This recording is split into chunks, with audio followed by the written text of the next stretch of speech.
ꯃꯌꯥꯝꯕꯨ ꯇꯣꯟꯆꯅꯨꯅ ꯇꯔꯥꯝꯅ ꯑꯣꯛꯆꯕꯒ ꯂꯣꯏꯅꯅ ꯈꯨꯔꯨꯝꯖꯔꯤ꯫ ꯋꯥꯔꯤ ꯑꯁꯤꯕꯨ ꯊꯥꯕꯤꯔꯛꯄꯅ ꯑꯊꯧꯕ ꯃꯩꯇꯩ꯫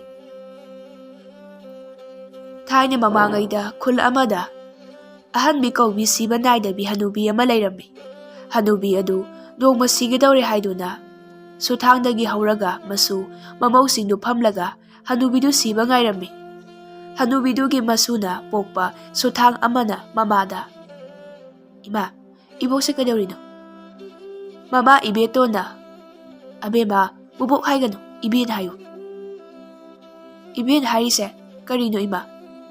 "ꯏꯕꯦꯟ ꯍꯥꯏꯔꯤꯁꯤꯔꯣ, ꯅꯪꯒꯤ ꯄꯨꯄꯨ ꯄꯣꯛꯄꯗꯣ ꯑꯗꯨ ꯏꯕꯦꯟ ꯀꯧꯏ." "ꯑꯗꯨꯗꯤ ꯑꯩꯈꯣꯏ ꯄꯨꯄꯨꯗꯤ ꯀꯗꯥꯏꯗ ꯂꯩꯒꯦ ꯏꯃꯥ?" "ꯄꯨꯄꯨꯗꯤ ꯁꯤꯈꯤꯕ ꯀꯨꯏꯔꯦ."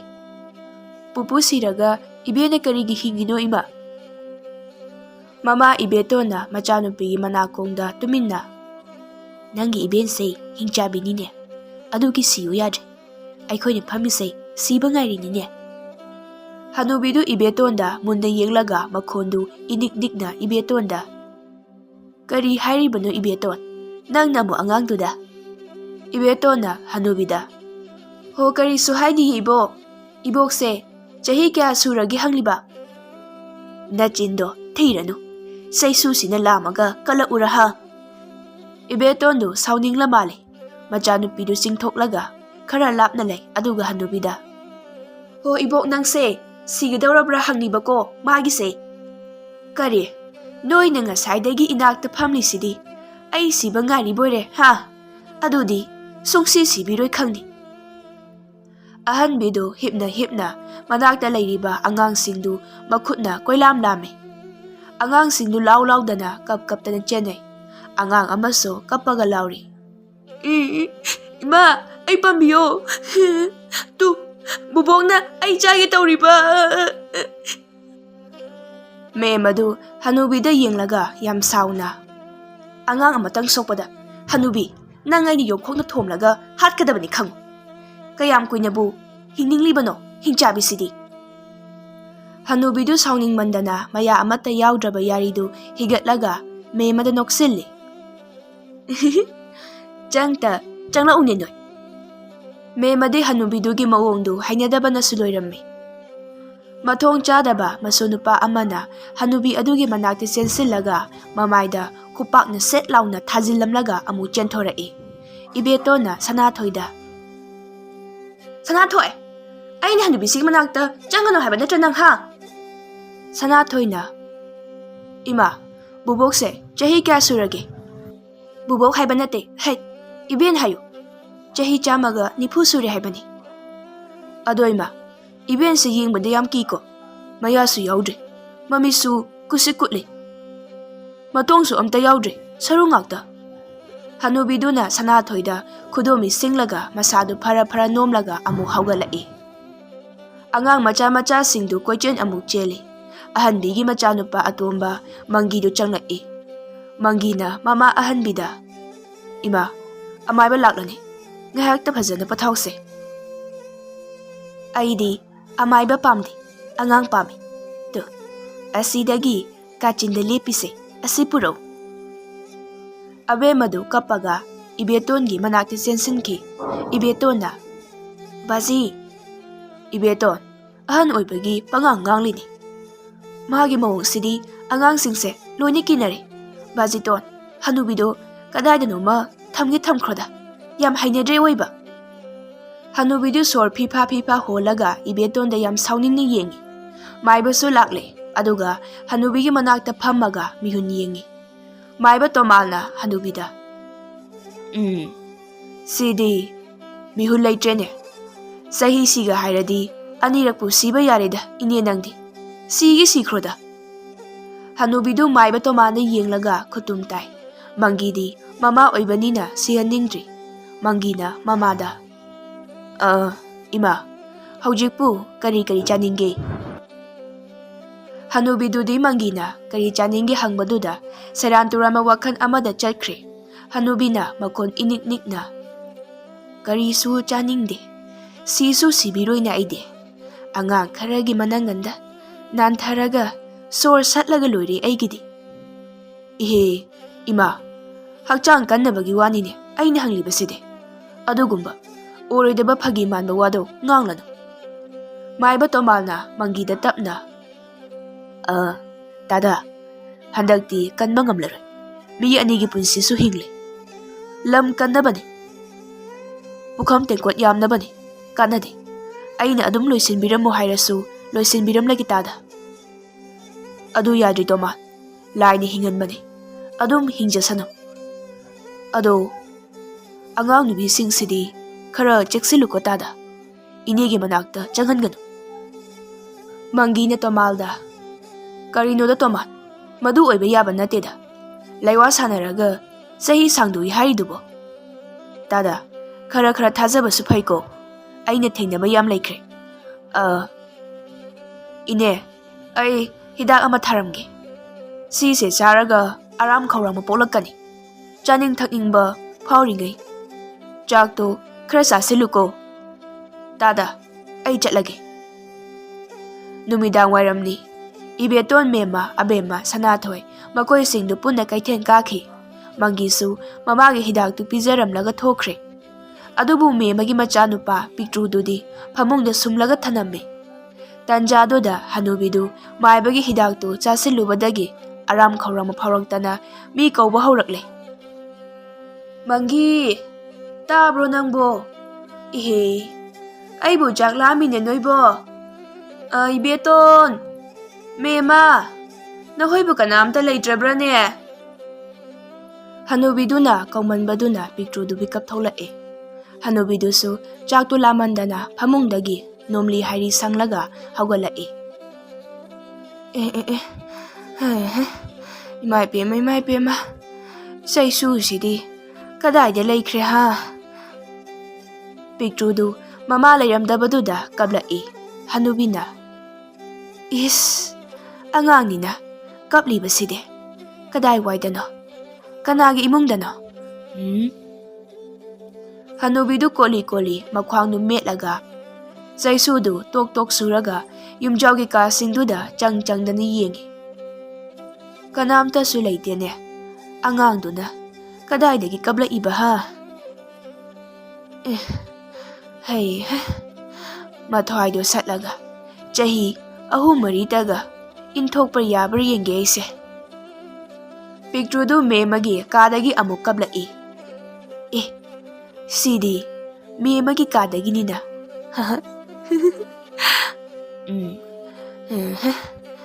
ꯀꯅꯥꯝꯇ ꯂꯩꯇꯦꯀꯣ? ꯐꯔꯦ, ꯂꯩꯋꯥ ꯁꯥꯟꯅꯒꯦꯗꯣ ꯉꯁꯤꯗꯤ꯫ ꯍꯅꯨꯕꯤꯗꯨ ꯃꯦꯝꯃꯒꯤ ꯀꯥꯗ ꯆꯪꯈ꯭ꯔꯦ꯫ ꯁꯣꯝꯗ ꯃꯦꯝꯃ, ꯏꯕꯦꯇꯣꯟ ꯃꯣꯏꯁꯨ ꯀꯩꯊꯦꯜꯗꯒꯤ ꯃꯅꯥ ꯃꯁꯤꯡ ꯂꯩꯔꯤ꯫ ꯃꯦꯝꯃꯅ ꯏꯕꯦꯇꯣꯟꯗ ꯏꯕꯦꯇꯣꯟ, ꯄꯥꯝꯕꯣꯝꯁꯤ ꯆꯣꯡꯉꯤꯅꯦ꯫ ꯅꯥꯇꯩꯗꯨꯕꯨ ꯂꯥꯡꯐꯩ ꯆꯠꯈ꯭ꯔꯤꯗꯨꯕꯨ ꯑꯁꯣꯛ ꯑꯄꯟꯒ ꯌꯥꯎꯕ ꯖꯥꯠꯂꯥ? ꯌꯥꯎꯔꯝꯃꯣꯏꯗ ꯏꯆꯦ, ꯏꯇꯩꯗꯣ ꯍꯌꯦꯡ ꯂꯥꯛꯀꯅꯤ ꯍꯥꯏꯔꯛꯏ ꯍꯥꯏꯗꯥꯏ ꯇꯣꯝꯕꯅ ꯍꯥꯏꯕꯗ? ꯍꯣꯏ, ꯇꯣꯝꯕ ꯍꯣꯏꯗꯒꯤ ꯅꯥꯇꯩꯅ ꯄꯣꯠ ꯈꯔ ꯄꯤꯔꯛꯑꯦ ꯍꯥꯏꯕꯅꯤ꯫ ꯂꯧꯔꯨꯈꯤꯗꯣꯏꯅꯤ ꯏꯕꯥꯅꯤꯁꯦ꯫ ꯃꯦꯝꯃꯗꯨ ꯃꯈꯨꯠꯇ ꯑꯃꯨꯛ ꯄꯥꯏ꯫ ꯏꯕꯦꯇꯣꯟ, ꯑꯩ ꯏꯁꯥꯁꯦ ꯏꯅꯨꯡ ꯅꯨꯡꯉꯥꯏꯇꯦ꯫ ꯄꯤꯛꯇ꯭ꯔꯨꯁꯨ ꯇꯨꯝꯍꯧꯔꯤꯕꯅꯤ꯫ ꯄꯣꯠꯇꯣ ꯀꯣꯟꯅ ꯂꯧꯔꯁꯤ, ꯆꯪꯉꯁꯤ ꯂꯥꯎ꯫ ꯏꯆꯦ, ꯌꯨꯝꯗ ꯕꯥꯖꯤꯇꯣ ꯂꯩꯍꯧꯔꯤꯕꯗꯨꯗꯤ? ꯁꯅꯥꯊꯣꯏꯅ ꯃꯃꯥ ꯏꯕꯦꯇꯣꯟꯗ ꯏꯃꯥ, ꯄꯨꯄꯨꯗꯤ ꯇꯨ ꯆꯨꯊꯦꯛꯇ ꯍꯅꯨꯕ ꯃꯌꯥꯝꯒ ꯐꯝꯃꯤꯌꯦ꯫ ꯃꯦꯝꯃꯅ ꯌꯥꯜꯂꯤꯕ ꯄꯣꯠꯁꯤꯡꯗꯨ ꯏꯕꯦꯇꯣꯟꯗ ꯄꯤꯁꯤꯜꯂꯝꯂꯒ ꯃꯦꯝꯃ ꯍꯥꯟꯅ ꯃꯌꯨꯝꯗ ꯆꯦꯟꯕꯣꯏ ꯆꯠꯄꯣꯏ ꯂꯥꯛꯏ꯫ ꯁꯣꯝꯗ ꯍꯅꯨꯕꯤꯗꯨ ꯄꯤꯛꯇ꯭ꯔꯨꯒꯤ ꯃꯅꯥꯛꯇ ꯐꯝꯂꯒ ꯅꯣꯛꯂꯒ ꯌꯦꯡꯂꯤ꯫ ꯄꯤꯛꯇ꯭ꯔꯨꯗꯨꯗꯤ ꯍꯅꯨꯕꯤꯗ ꯌꯦꯡꯂꯒ ꯁꯤꯇ ꯀꯞꯂꯤ꯫ ꯃꯥꯒꯤꯁꯤ ꯑꯩꯉꯣꯟꯗ ꯀꯤꯔꯤꯅꯤꯗꯣ ꯍꯥ? ꯃꯍꯧꯁꯥꯗꯤ ꯂꯩꯀꯥꯏꯒꯤ ꯑꯉꯥꯡꯁꯤꯡ ꯃꯊ꯭ꯋꯥꯏ ꯁꯠꯄꯅꯤꯗꯣ꯫ ꯍꯧꯖꯤꯛꯇꯤ ꯏꯃꯨꯡꯒꯤ ꯁꯠꯂꯒꯦꯗꯣ꯫ ꯍꯅꯨꯕꯤꯗꯨ ꯊꯣꯡꯖꯤꯟꯗ ꯍꯥꯏꯐꯦꯠ ꯌꯦꯡꯉꯤ, ꯑꯗꯨꯒ ꯑꯉꯥꯡꯗꯨ ꯇꯥꯞ ꯂꯥꯎꯅ ꯄꯝꯈꯠꯂꯦ꯫ ꯑꯗꯨꯒ ꯃꯀꯣꯛꯇ ꯁꯨꯁꯥ ꯈꯔ ꯀꯥꯝꯁꯤꯜꯂꯒ ꯃꯅꯪꯒꯟꯗ 2-3ꯂꯛ ꯁꯠ ꯅꯥꯜꯂꯦ꯫ ꯃꯦꯝꯃꯁꯨ ꯄꯤꯛꯇ꯭ꯔꯨꯗꯨ ꯀꯧꯔꯒ ꯊꯣꯡꯒꯥꯟꯗꯒꯤ ꯆꯪꯂꯛꯏ꯫ ꯍꯅꯨꯕꯤꯅ ꯅꯪꯅꯗꯤ ꯅꯆꯥꯁꯤ ꯀꯟꯕ ꯉꯝꯂꯔꯣꯏꯗꯣ ꯃꯦꯝꯃ꯫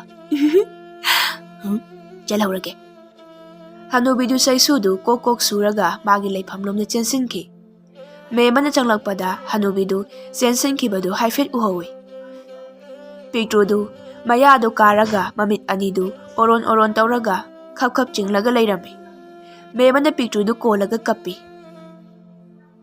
"ꯏꯁ, ꯕꯨꯡꯉꯣ, ꯕꯨꯡꯉꯣ, ꯀꯩꯗꯧꯔꯒꯦꯅꯦꯍꯦ ꯅꯪꯕꯨ?" ꯃꯦꯃꯗꯨ ꯋꯥꯋꯥ ꯀꯞꯂꯛꯏ꯫ ꯏꯕꯦꯇꯣꯟ ꯍꯣꯏꯅ ꯆꯪꯂꯛꯄꯗ ꯃꯦꯃꯅ ꯀꯞꯂꯒ ꯂꯩꯔꯝꯕꯗꯨ ꯁꯅꯥꯊꯣꯏꯗꯤ ꯃꯄꯨꯇꯣꯟ ꯀꯧꯕ ꯆꯦꯟꯈ꯭ꯔꯦ꯫ ꯃꯦꯃꯒꯤ ꯃꯆꯥꯅꯨꯄꯥ ꯄꯤꯛꯇ꯭ꯔꯨꯗꯨ ꯅꯨꯃꯤꯠ 4ꯅꯤ 5ꯅꯤ ꯂꯩꯔꯒ ꯁꯤꯔꯝꯃꯤ꯫ ꯃꯦꯃꯒ ꯏꯕꯦꯇꯣꯟꯒꯗꯤ ꯍꯅꯨꯕꯤꯗ ꯌꯥꯝꯅ ꯆꯤꯡꯅꯔꯝꯃꯤ꯫ ꯑꯗꯨꯕꯨ ꯍꯛꯊꯦꯡꯅꯅ ꯎꯍꯧꯕ ꯅꯠꯇꯕꯅꯤꯅ ꯍꯅꯨꯕꯤꯗ ꯇꯥꯏꯅꯕꯁꯨ ꯉꯝꯂꯝꯗꯦ꯫ ꯄꯤꯛꯇ꯭ꯔꯨ ꯂꯩꯈꯤꯗ꯭ꯔꯕ ꯃꯇꯨꯡꯅꯤ꯫ ꯃꯥꯏꯕ ꯇꯣꯃꯥꯟꯒ ꯃꯪꯒꯤꯒꯗꯨ ꯆꯨꯊꯦꯛꯇ ꯐꯝꯂꯤ꯫ ꯃꯥꯏꯕ ꯇꯣꯃꯥꯟꯅ ꯃꯪꯒꯤꯗ "ꯀꯃꯥꯏ ꯇꯧꯗꯅ ꯃꯪꯂꯥꯛꯅꯕ ꯑꯣꯏꯒꯗꯣꯏꯅꯣꯅꯦ ꯇꯥꯗ? ꯃꯪꯂꯥꯛꯅꯕꯕꯨ ꯅꯨꯃꯤꯠ 4ꯅꯤ 5ꯅꯤ ꯂꯩꯔꯒ ꯁꯤꯅꯕ꯭ꯔꯣ? ꯃꯁꯥꯗꯣ ꯉꯧꯔꯣꯛ ꯉꯧꯔꯒ ꯍꯛꯆꯥꯡꯒꯤ ꯏ ꯌꯥꯎꯕ ꯃꯈꯩ ꯂꯣꯏꯅ ꯆꯤꯡꯊꯣꯛꯈꯤꯕꯒꯤ ꯃꯑꯣꯡꯅꯤ ꯈꯨꯁꯤꯗꯣ꯫ ꯌꯦꯡꯍꯩꯔꯤꯕ꯭ꯔꯣ ꯐꯤꯕꯝꯗꯨꯕꯣ?" "ꯐꯔꯦ ꯇꯣꯃꯥꯟ, ꯁꯤꯒꯤ ꯋꯥꯔꯤꯁꯤ ꯇꯣꯛꯑꯁꯤ. ꯅꯨꯃꯤꯗꯥꯡꯗꯨ ꯉꯥꯏꯍꯥꯛ ꯄꯨꯟꯁꯤ." "ꯍꯣꯏ ꯇꯥꯗ, ꯑꯗꯨꯕꯨ ꯑꯉꯥꯡ ꯅꯨꯕꯤꯁꯤꯡꯗꯣ ꯈꯔꯗꯤ ꯁꯦꯟꯅꯁꯤꯀꯣ. ꯏꯍꯦ ꯍꯥꯏꯗꯅ ꯑꯃꯨꯛ ꯇꯣꯛꯀꯅꯤ."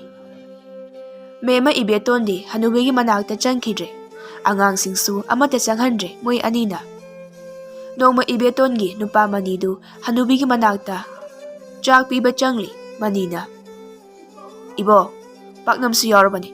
ꯁꯤꯗ ꯊꯝꯂꯣꯔꯥ?" "ꯊꯝꯃꯣ ꯊꯝꯃꯣ." "ꯑꯉꯥꯡꯁꯤꯡꯗꯤ ꯑꯝꯇ ꯎꯈꯤꯗ꯭ꯔꯦꯅ." ꯃꯅꯤꯅ ꯈꯔ ꯁꯥꯎꯔꯞꯅ꯫ "ꯑꯗꯨ ꯍꯪꯉꯒ ꯀꯩꯗꯧꯒꯦ ꯍꯥꯏꯔꯤꯅꯣꯅꯦ ꯏꯕꯣ? ꯆꯥꯛꯁꯦ ꯂꯣꯏ ꯆꯥꯁꯤꯜꯂꯨ. ꯆꯦꯡ ꯌꯥꯝ ꯇꯥꯡꯉꯤ, ꯂꯦꯝꯍꯟꯒꯅꯨ." "ꯏꯁ, ꯑꯗꯨꯗꯤ ꯑꯝꯇ ꯂꯦꯝꯍꯜꯂꯣꯏꯅ. ꯂꯣꯏꯅ ꯍꯦꯛ ꯆꯥꯊꯣꯛꯄꯤꯒꯦꯍꯦ." "ꯌꯥꯝꯈ꯭ꯔꯕ ꯆꯥꯛꯅꯤ. ꯃꯤ 2 ꯆꯥꯕ ꯌꯥꯔꯤꯕ ꯆꯥꯛꯅꯤ."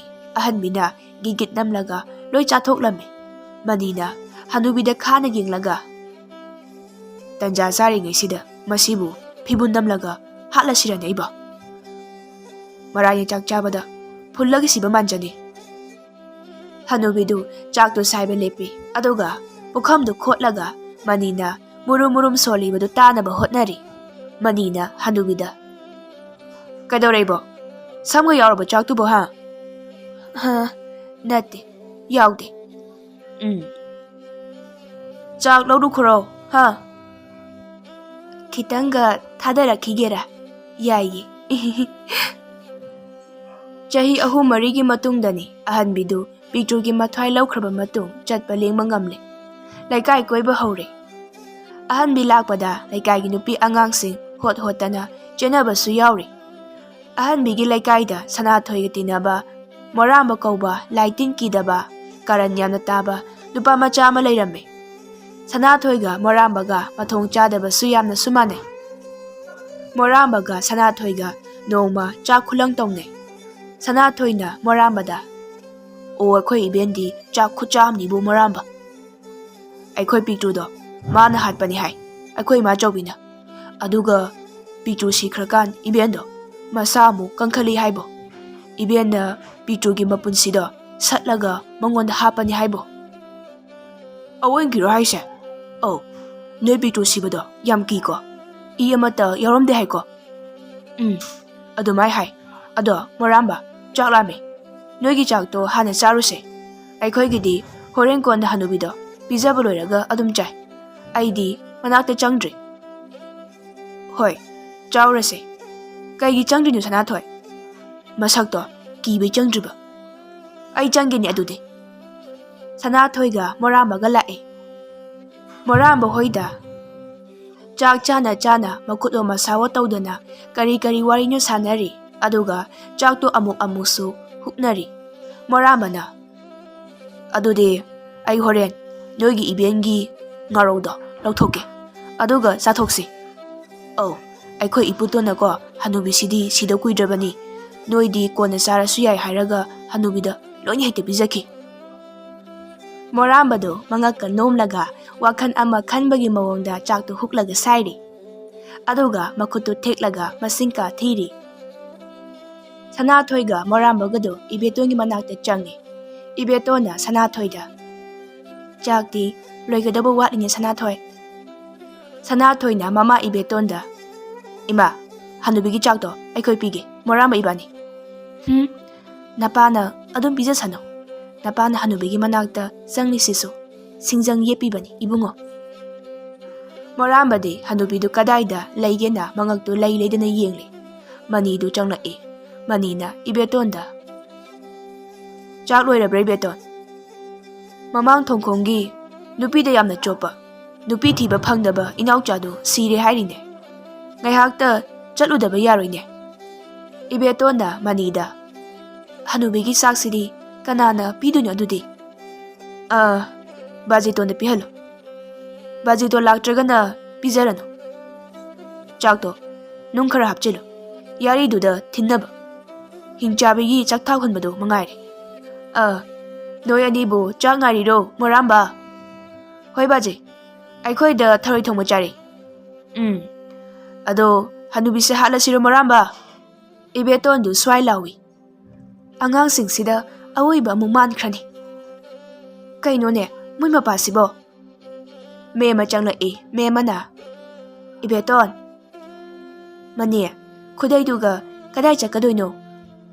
이때마 동공기 누피대 얌나 좁아 이나우자도 시리 누피 숭팡 팡다바다기 아힝다 통두다 누피 lum바다 통두 따라가 시바니 하이네 이때마 오 이나우자도 누피 아마 파우헤 팡다나 라라보 오이래 징카이 라이나 꼰말람다디 자히 아마다 미 아니디 아동 뿌바니 아이코기 힝자비 싹 탁비세 마가 뿌크라디 파다와니 솜다 모람바가 사나토이가디 마니나 ngasai haikhiba hanubigi chakta nung hapchilu haibadu moi anigi wakhandasu taurage khankhre manisu asiba hangba chakre mangisu halaktre memasu chakre chak pibadu sanathoiga morambaga da taga dore haiba morambaga sanathoiga ne khangle ibetondu chak thiri sanathoiga morambaga su chakhumda phamlaga chak ngairi ibetona moramba sanathoi yengoi Sise, bajitungi chak niko. Sina napagi. Aduga sina hanubigi. Seran turan amuk charuni. Se, noy anigi sakse chathok lamo. Ay, abe mado. Neton hoida sanaramni kaurugi. Hanubigi chak sidi naputon laklaga pirasani. Moramba na hanubigi chak tu yengaga sanathoida. Noy hanubigi chak kuyam se loire he. Nga kase. Kuchaumni itom thangba ngamui sanathoi moi anidu chaktu chana mapu mangi lakpa ngairammi lakmandabadagi hanubigi chaluktagi chak insang khara mu khaidolaga chathoi hanubigi chalukta hapa ngadu mayang lengkhai loi chathoklaga mabuka makoka mamaiga du thamme sanathoine moramba iputo laktre kanade chakse hanubigi manakta thamurase ado hanubigi manakta di yam naksilosiko o kirano amo ai tawge laukse hanubiduna ngakthi se sappaga susu launa kamaga nanganda ahumlak nan thabada aikhoi bani di adum loirebo I chupe haibani aikhoi bense o sanathoi noi hanubi naingonda ka adoman tawradi aigidi yana chikpini hairiye moramba hanubina adumane ga tawrakladi aigidi tiki holakani mangonda moi anidu kanna ka amung no hanubidu moi anina nokpadu tarammi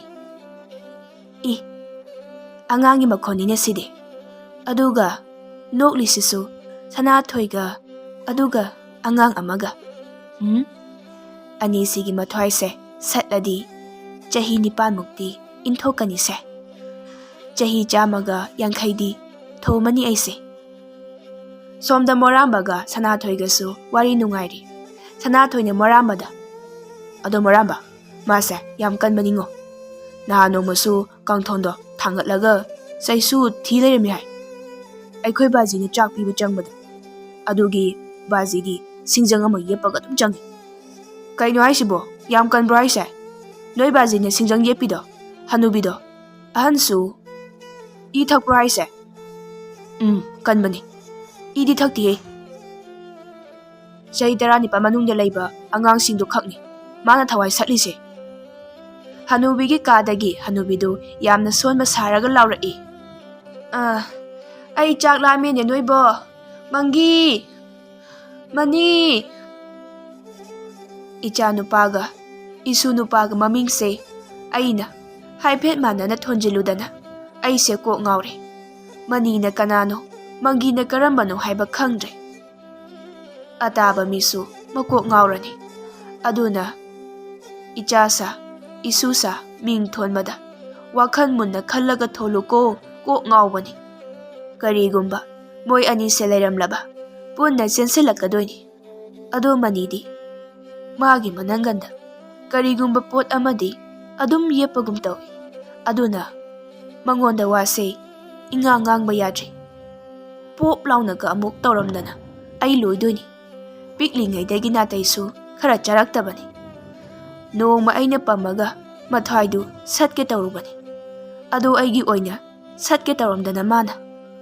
Manise ayna pamlaga makokta laywa khara kamgina konbaga ngaksam sida tap launa ummaga ngaksamdagi unsa mapak ama sairaga kamthoraktana. Aysu lauraga manise laktana hekta langthokhibani. Hanubidu mangaksamda haifet amuk nali. Phajana di umkhibajani manine aigi ngaksamse.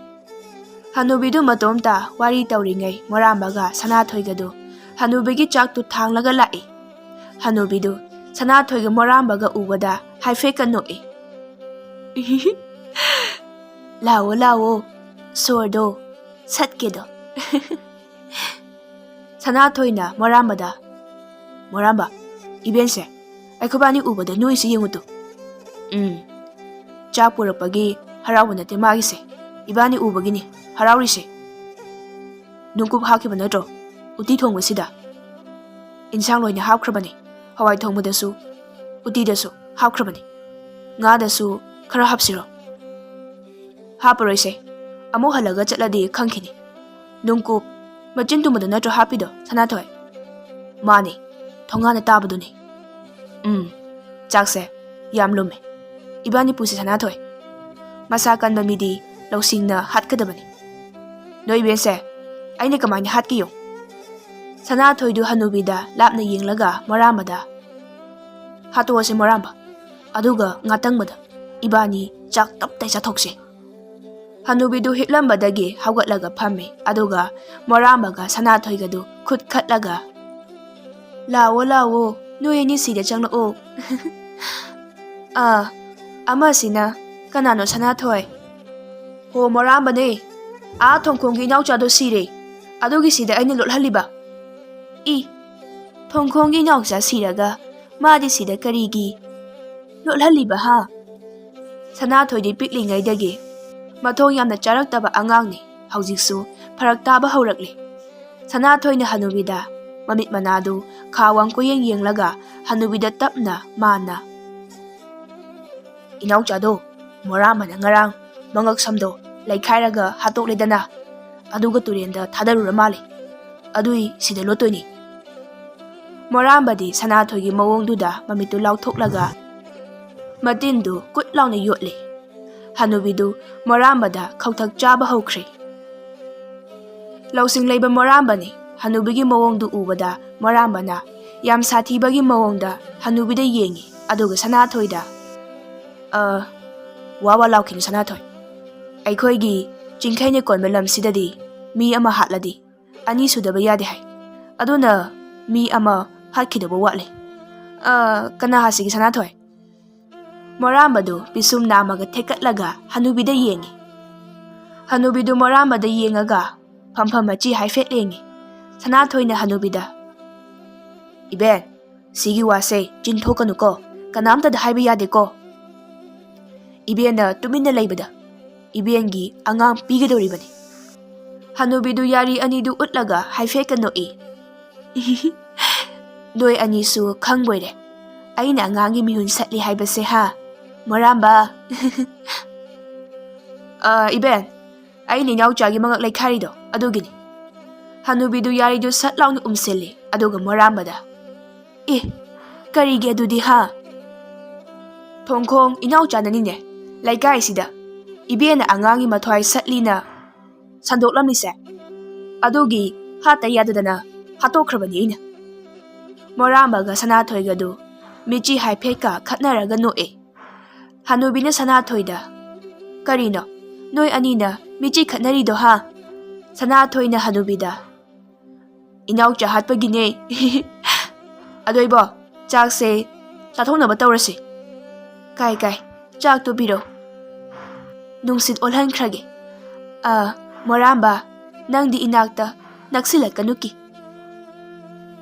ꯑꯦ ꯉꯥꯔꯧꯁꯤꯗꯤ ꯌꯥꯡꯂꯦꯟ ꯑꯃꯠꯇ ꯌꯥꯎꯗꯦꯅ ꯏꯍꯦ ꯏꯕꯣ ꯉꯥꯗꯣ ꯕꯥꯖꯤ ꯃꯅꯤꯅ ꯃꯥꯒꯤ ꯁꯤꯡꯖꯪ ꯑꯃ ꯌꯦꯞꯄꯒ ꯍꯦꯛ ꯆꯠꯄꯅꯤ ꯁꯤꯡꯖꯪꯗꯨꯅ ꯉꯥ ꯃꯀꯨꯗ ꯈꯦꯠꯄꯗ ꯃꯇꯣꯡꯁꯦ ꯂꯣꯏꯅ ꯈꯣꯠꯇꯣꯛꯈ꯭ꯔ ꯃꯥꯜꯂꯦ ꯀꯔꯤ ꯍꯥꯏꯕ ꯃꯅꯤꯕꯨ ꯁꯤꯡꯖꯪ ꯌꯦꯞꯄꯤ ꯍꯥꯏꯕ ꯑꯩꯅ ꯈꯜꯂꯤꯅꯦ ꯋꯥ ꯉꯥꯡꯕꯗ ꯑꯩꯕꯨ ꯂꯣꯏꯁꯤꯟꯅꯤꯡꯕꯒꯤ ꯃꯑꯣꯡ ꯑꯃ ꯌꯥꯎꯅ ꯉꯥꯡꯉꯤ ꯈꯜꯂꯤꯅꯦ ꯐꯔꯦ ꯁꯤ ꯑꯗꯨꯝ ꯆꯥꯔꯒꯦꯗ ꯌꯥꯔꯅꯤ ꯍꯅꯨꯕꯤꯗꯨ ꯎꯇꯤꯗꯨ ꯍꯩꯖꯤꯜꯂꯒ ꯆꯥꯛꯇꯨ ꯕꯤꯔꯤ ꯕꯤꯔꯤ ꯅꯣꯏꯔꯒ ꯇꯣꯠꯂꯤ ꯎꯇꯤꯁꯤꯡꯗꯨ ꯈꯨꯠꯁꯥ ꯃꯉꯥꯒꯤ ꯀꯥꯔꯛꯇ ꯂꯣꯏꯅ ꯊꯣꯛꯂꯛꯏ ꯃꯣꯔꯥꯝꯕꯗꯨ ꯃꯕꯨꯡ ꯃꯊꯪꯒ ꯑꯣꯜꯂꯤ ꯃꯣꯔꯥꯝꯕꯅ ꯁꯅꯥꯊꯣꯏꯗ ꯁꯅꯥꯊꯣꯏ ꯂꯣꯏꯔꯦ ꯍꯅꯨꯕꯤꯒꯤ ꯆꯥꯛ ꯈꯨꯇꯣꯠꯁꯤꯗꯤ ꯌꯦꯡꯍꯩꯗ꯭ꯔꯦꯍꯦ ꯁꯅꯥꯊꯣꯏꯅ ꯁꯨꯒꯠꯂꯒ ꯏꯕꯣ ꯌꯥꯝ ꯍꯥꯎꯗꯧ ꯃꯥꯜꯂꯦ ꯏꯕꯣꯛꯀꯤ ꯆꯥꯛ ꯈꯨꯇꯣꯠꯇꯣ ꯍꯥꯎꯇꯗꯤ ꯀꯩꯅꯣ ꯍꯅꯨꯕꯤꯗꯨ ꯎꯇꯤ ꯊꯣꯡꯕꯗꯣ ꯁꯠ ꯂꯥꯎꯅ ꯍꯨꯛꯂꯒ ꯖꯣꯞ ꯖꯣꯞ ꯁꯥꯏ ꯑꯗꯨꯒ ꯈꯨꯕꯥꯛꯇ ꯄꯛꯄ ꯎꯇꯤꯗꯨ ꯄꯨꯈꯝꯗ ꯒꯦꯔꯦ ꯒꯦꯔꯦ ꯑꯃꯨꯛ ꯈꯦꯠꯆꯤꯜꯂꯤ ꯑꯗꯨꯒ ꯈꯨꯠꯌꯥꯏꯗꯨꯅ ꯇꯥꯁꯤꯜꯂꯒ ꯃꯌꯥꯗ ꯑꯃꯨꯛ ꯂꯪꯁꯤꯜꯂꯤ ꯑꯗꯨꯒ ꯑꯃꯨꯛ ꯈꯦꯒꯠꯂꯤ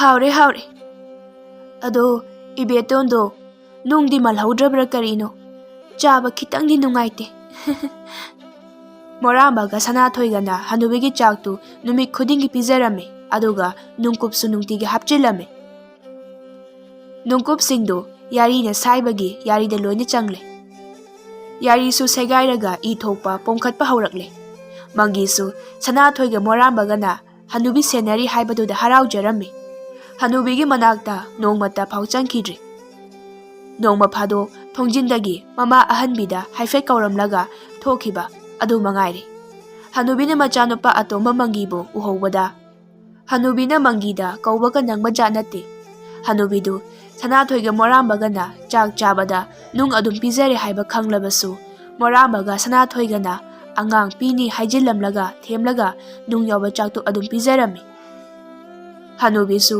ꯌꯥꯔꯤꯗꯨ ꯁꯣꯛꯄ ꯍꯦꯟꯃꯟꯕꯗꯒꯤ ꯆꯥꯛ ꯆꯥꯕ ꯌꯥꯗꯕ ꯀꯨꯏꯔꯛꯂꯤ ꯆꯥꯛ ꯆꯥꯗꯕꯒꯤ ꯃꯁꯥꯗꯨꯁꯨ ꯌꯥꯝꯅ ꯁꯣꯟꯖꯤꯜꯂꯦ ꯍꯥꯟꯅꯒꯤ ꯐꯤꯕꯝꯗ ꯇꯥꯔꯛꯀꯗꯧꯔꯦ ꯅꯣꯡꯃ ꯃꯣꯔꯥꯝꯕꯅ ꯍꯅꯨꯕꯤꯒꯤ ꯃꯅꯥꯛꯇ ꯐꯝꯂꯒ ꯁꯅꯥꯊꯣꯏꯗ ꯁꯅꯥꯊꯣꯏ ꯅꯍꯥꯟ ꯏꯅꯥꯎꯆꯥ ꯁꯤꯕꯗꯣ ꯃꯪꯊꯣꯡ ꯊꯤꯡꯍꯧꯗ꯭ꯔꯦ ꯍꯥꯏꯅꯦ ꯑꯩꯁꯨ ꯃꯤ ꯑꯃ ꯍꯥꯠꯀꯗꯕꯗꯣ ꯐꯪꯗ꯭ꯔꯦ ꯍꯟꯗꯛꯀꯤꯅ ꯀꯅꯥꯃꯨꯛ ꯂꯧꯒꯦ ꯍꯥꯏꯔꯤꯕꯖꯥꯠꯅꯣ ꯃꯤꯁꯦ ꯃꯣꯔꯥꯝꯕꯒꯤ ꯋꯥꯔꯤꯗꯨꯗ ꯍꯅꯨꯕꯤꯗꯨꯗꯤ ꯀꯤꯕꯅ ꯂꯣꯏꯔꯦ ꯍꯅꯨꯕꯤꯅ ꯅꯣꯏ ꯑꯅꯤꯕꯨ ꯑꯩꯒꯤ ꯑꯉꯥꯡ ꯑꯃꯠꯇ ꯄꯤꯌꯨꯅꯦ ꯆꯥꯛꯁꯨ ꯆꯥꯕ ꯌꯥꯗ꯭ꯔꯦ ꯌꯥꯔꯤꯁꯨ ꯏ ꯉꯥꯛꯇ ꯉꯥꯏꯔꯦ ꯑꯩꯕꯨ ꯂꯥꯟꯕꯅ ꯍꯥꯟꯕ ꯇꯥꯔꯦꯅꯦ ꯆꯍꯤ ꯑꯃ ꯐꯥꯔꯛꯂꯦ ꯍꯅꯨꯕꯤꯗꯨ ꯄꯤꯛꯇ꯭ꯔꯨꯅ ꯁꯤꯗ꯭ꯔꯤꯉꯩ ꯃꯇꯝꯗ ꯁꯣꯜꯂꯝꯕ ꯍꯛꯆꯥꯡꯒꯤ ꯐꯤꯕꯝ ꯑꯗꯨꯗꯒꯤ ꯍꯦꯟꯅ ꯁꯣꯟꯖꯤꯟꯈ꯭ꯔꯦ ꯋꯥ ꯉꯥꯡꯕ ꯐꯥꯎ ꯅꯤꯡꯊꯤꯅ ꯊꯣꯛꯇ꯭ꯔꯦ ꯍꯥꯏꯕꯗꯨꯅꯤ ꯃꯥꯏꯕ ꯇꯣꯃꯥꯟꯒꯤ ꯍꯤꯗꯥꯛꯅꯒ ꯌꯥꯈꯤꯗ꯭ꯔꯦ ꯅꯣꯡꯃ ꯃꯪꯒꯤꯅ ꯃꯥꯏꯕ ꯇꯣꯃꯥꯟꯗꯨ ꯀꯧꯕꯗꯒꯤ ꯍꯅꯨꯕꯤꯒꯤ ꯃꯅꯥꯛꯇ ꯂꯥꯛꯏ ꯏꯕꯦꯇꯣꯟ ꯃꯦꯝꯃ ꯃꯅꯤ ꯑꯗꯨꯒ ꯃꯦꯝꯃꯒꯤ ꯅꯨꯄꯥ ꯕꯣꯀꯨꯟꯁꯨ ꯂꯩꯔꯤ ꯏꯕꯦꯇꯣꯟꯒꯤ ꯃꯆꯥꯅꯨꯄꯤ ꯑꯕꯦꯝꯃꯁꯨ ꯂꯩꯔꯤ ꯇꯣꯃꯥꯟꯗꯨ ꯍꯅꯨꯕꯤꯒꯤ ꯃꯤꯍꯨꯟ ꯌꯦꯡꯂꯒ ꯃꯪꯒꯤꯗ ꯗꯥꯗꯥ ꯍꯟꯗꯛꯇꯤ ꯀꯟꯕ ꯁꯨꯡꯉꯝ ꯉꯝꯂꯔꯣꯏ ꯏꯅꯦ ꯋꯥꯅ ꯁꯤꯒꯗꯧ ꯁꯔꯨꯛ ꯑꯩ ꯂꯣꯏꯁꯤꯟꯕꯤꯔꯝꯃꯣ ꯍꯥꯏꯔꯁꯨ ꯂꯣꯏꯁꯤꯟꯕꯤꯔꯝꯂꯒꯦ ꯍꯅꯨꯕꯤꯗꯨ ꯃꯥꯏꯕ ꯇꯣꯃꯥꯟꯗ ꯈꯨꯗꯣꯝꯕꯤꯒ ꯁꯤꯡꯂꯒ ꯈꯥꯅ ꯌꯦꯡꯉꯤ ꯇꯣꯃꯥꯟꯅ ꯃꯪꯒꯤꯗ ꯗꯥꯗꯥ ꯑꯩꯁꯨ ꯑꯉꯥꯡꯒꯤ ꯏꯄꯥꯟ ꯑꯃ ꯆꯠꯀꯗꯕꯁꯨ ꯂꯩꯍꯧꯔꯦ ꯃꯪꯒꯤꯅ ꯇꯣꯃꯥꯜꯗ ꯍꯣꯏ ꯐꯔꯦ ꯇꯣꯃꯥꯟ ꯀꯣꯟꯅ ꯎꯅꯔꯁꯤ ꯏꯃꯥ Kari chaninge? Hanubidu makhon thokboi thoktaboi khummi. Hey, masa kanba. Angang ama piyu. Oh, hoi ima. Kana lai. Ima se. Mangra ngang machagi hairi ne. Ibeton, mema. Noi kana lai gin he.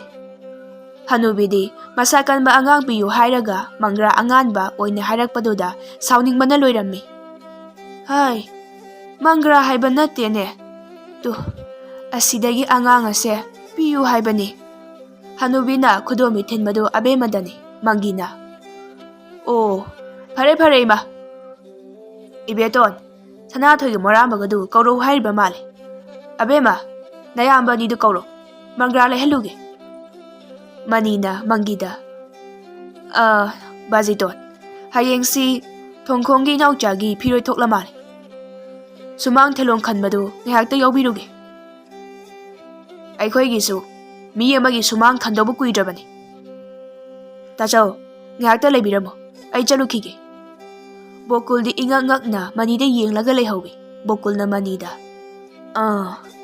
Aikhoigi kana sidoragene. Bokul do mangi manakta changlaga phammi. Aduga Hanubida haifet yenglaga mangida. Bazi. Haune. Thongkhong inauchai di kanano. Mangi do bokul da yenglaga noi. Nangdi. Langphaitata adum leirabanina. Khulgi thodok wathok amata khangdredo. Thongkhong inauchai badi Seramgi duni. Mamangai. Migi mau halakpi amada makhut masa sangui haidana khundagi tanthokluba Seram inaucha duni. Hanubidu mangiga bokun sanariba waridu kanna tari aduga Ibetonga memagada haifet kasu yengi. Abemada yengaga amuksu noksili bokulna mangida. Madi karam tawduna siriba. Thongdagi taraga sibani. Noibu imagi mangradu amukta layuchone he. Ibetona abemada.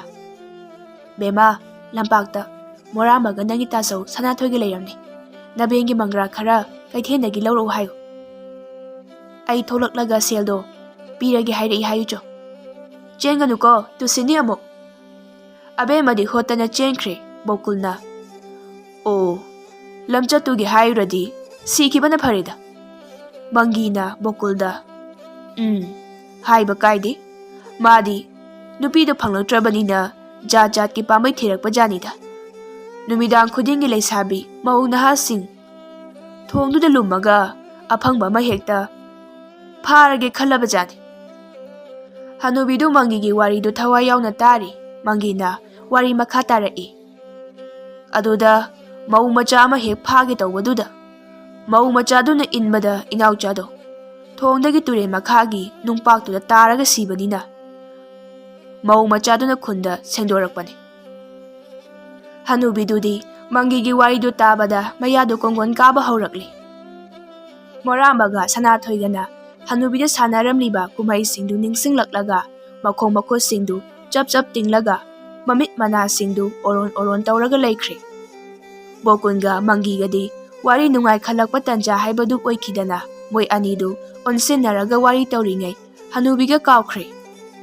Ibetonga memagasu inaucha hatpa mau machadugi wari kana nainari. Hanubina mangigi mananganda khongna haifet thengwe. Mangidu bokunda wari sana Hanubigi makhongdu inthoi. Ima, ngayatu yalakhinu tumina mukta layu. Hanubidudi somda matam loigadauba mikup kharada ngairabani. Sanathoiga morambaga ibemadu mangra puraga chelai.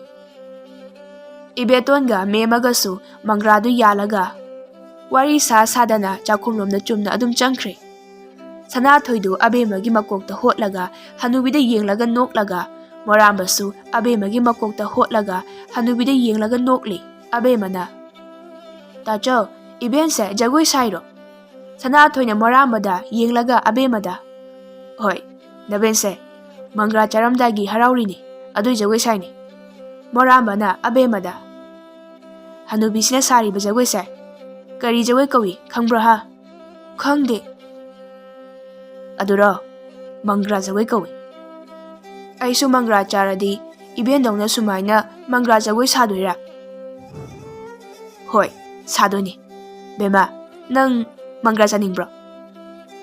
ꯇꯜꯂꯦ, ꯑꯁꯤꯒꯤ ꯖꯒꯣꯏꯁꯤꯗꯤ ꯀꯤ꯫ ꯍꯅꯨꯕꯤꯗꯨ ꯅꯤꯛꯇꯅ ꯂꯩꯊꯣꯔꯛꯏ꯫ ꯑꯗꯨꯒ ꯃꯣꯔꯥꯝꯕꯒ ꯁꯅꯥꯊꯣꯏꯒꯗ ꯌꯥꯔꯤꯗꯨ ꯍꯤꯒꯠꯂꯒ ꯅꯣꯛꯁꯤꯜꯂꯛꯏ꯫ ꯏꯕꯦꯝꯃꯗꯤ ꯀꯤꯕꯅ ꯃꯃꯥꯒꯤ ꯃꯅꯥꯛꯇ ꯆꯦꯟꯈ꯭ꯔꯦ꯫ ꯍꯅꯨꯕꯤꯗꯨ ꯃꯇꯣꯝꯇ ꯈꯜꯂꯤ꯫ ꯑꯩꯕꯨ ꯌꯥꯝ ꯂꯥꯏꯅ ꯂꯣꯏꯁꯤꯜꯂꯤꯗꯀꯣ ꯅꯣꯏ ꯑꯅꯤꯅ꯫ ꯍꯅꯨꯕꯤꯗꯨ ꯃꯣꯔꯥꯝꯕꯒ ꯁꯅꯥꯊꯣꯏꯒꯗ ꯅꯣꯛꯁꯤꯜꯂꯝꯂꯒ ꯃꯊ꯭ꯋꯥꯏ ꯂꯥꯟꯈ꯭ꯔꯦ꯫ ꯁꯅꯥꯊꯣꯏꯒ ꯃꯣꯔꯥꯝꯕꯒꯗꯨ ꯍꯅꯨꯕꯤꯗ ꯌꯦꯡꯂꯒ ꯅꯣꯛꯂꯤ꯫ ꯏꯕꯦꯇꯣꯟꯒ ꯃꯦꯝꯃꯒꯗꯨ ꯄꯨꯈꯝ ꯑꯃꯗ ꯃꯪꯒ꯭ꯔꯥ ꯑꯐꯨꯠꯄꯗꯨ ꯍꯥꯞꯄꯒ ꯄꯨꯊꯣꯔꯛꯏ꯫ ꯑꯗꯨꯕꯨ ꯍꯅꯨꯕꯤꯒꯤ ꯂꯩꯔꯝꯂꯤꯕ ꯃꯥꯒꯤ ꯐꯤꯕꯝꯗꯨ ꯎꯕꯗ ꯄꯨꯈꯝꯗꯨ ꯃꯈꯥꯗ ꯈꯪꯊꯥ ꯊꯥꯗꯩ꯫ ꯕꯣꯀꯨꯜꯒ ꯃꯪꯒꯤꯒꯗꯨ ꯈꯪꯄ꯭ꯔꯦꯛ ꯈꯪꯏ꯫ ꯑꯕꯦꯝꯃꯅ ꯍꯅꯨꯕꯤꯗ ꯈꯨꯗꯣꯝꯕꯤ ꯊꯤꯜꯂꯤ꯫ ꯃꯪꯒꯤꯅ ꯃꯃꯥ ꯌꯦꯡꯂꯒ, ꯑꯣ, ꯏꯃꯥ ꯅꯪꯗꯤ ꯅꯣꯛꯂꯒ ꯁꯤꯔꯕꯣꯏꯔꯦ꯫ ꯃꯣꯔꯥꯝꯕꯒ ꯁꯅꯥꯊꯣꯏꯒꯗꯨ ꯌꯦꯡꯅꯔꯒ ꯅꯣꯛꯏ꯫ ꯏꯕꯦꯇꯣꯟꯒ ꯃꯦꯝꯃꯒꯅ ꯈꯪꯂꯦ ꯃꯗꯨꯗꯤ ꯍꯅꯨꯕꯤꯁꯤ ꯃꯣꯏ ꯑꯅꯤꯅ ꯍꯥꯠꯄꯅꯤ ꯍꯥꯏꯕ꯫ ꯏꯕꯦꯇꯣꯟꯅ ꯃꯣꯔꯥꯝꯕꯒ ꯁꯅꯥꯊꯣꯏꯒꯗ, ꯃꯣꯔꯥꯝꯕ, ꯁꯅꯥꯊꯣꯏ, ꯅꯣꯏ ꯕꯥꯖꯤꯗꯣ ꯀꯧꯔꯨꯆꯣ, ꯌꯨꯝꯗ ꯊꯕꯛ ꯑꯃ ꯂꯩꯍꯧꯔꯦ ꯍꯥꯏꯔꯝꯃꯨ꯫ ꯑꯁꯨꯝꯅ ꯍꯅꯨꯕꯤꯗꯨ ꯃꯥꯒꯤ ꯐꯠꯇꯕ ꯂꯝꯆꯠ ꯑꯗꯨꯒ ꯆꯥꯟꯅꯅ ꯃꯊ꯭ꯋꯥꯏꯗꯨ ꯂꯥꯟꯅꯤꯡꯗ ꯂꯥꯟꯈꯤꯔꯝꯃꯤ꯫